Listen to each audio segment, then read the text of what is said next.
ദേശീയപാത കേന്ദ്ര ഗവൺമെൻറ്റാണ് പണിയുന്നത്. പക്ഷേ ദേശീയപാത ഏത് വഴിയിലൂടെ പണിയണമെന്ന് തീരുമാനിക്കുന്നത് സംസ്ഥാന ഗവൺമെൻറ്റാണ്.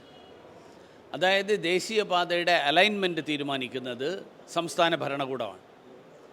ഈ സ്ഥലത്തെക്കുറിച്ചിട്ടുള്ള ആശങ്കകൾ ആ പ്രദേശത്തെ MLAയും ജനപ്രതിനിധികളും പങ്കുവച്ചിരുന്നു എന്നാണ് അവരിപ്പോൾ പറയുന്നത്. അവരേതായാലും പങ്കുവെക്കുന്നത് ദേശീയപാത അതോറിറ്റിയായിട്ടല്ല, അവർ പങ്കുവയ്ക്കുന്നത് സംസ്ഥാന ഭരണകൂടവുമായിട്ടാണ്.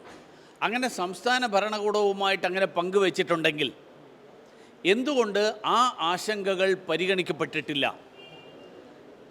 ഈ സംസ്ഥാന ഗവൺമെൻറ്റിനോ അല്ലെങ്കിൽ ഗവൺമെൻറ്റിലുള്ള ഇതിൻ്റെ പിതൃത്വം ഏറ്റെടുത്തുകൊണ്ട് ഇത്രയും കാലം ഫ്ലക്സ് വെച്ചിരുന്ന ആളുകൾക്കൊക്കെ അവർക്ക് ഈ വഴിയിലൂടെ തന്നെ ദേശീയപാത പണിയുന്നത് കൊണ്ട് എന്തെങ്കിലും സാമ്പത്തിക ലാഭം ഉണ്ടാകുമെന്നുള്ള കണക്കൂട്ടലിലാണോ അത് ചെയ്തത്?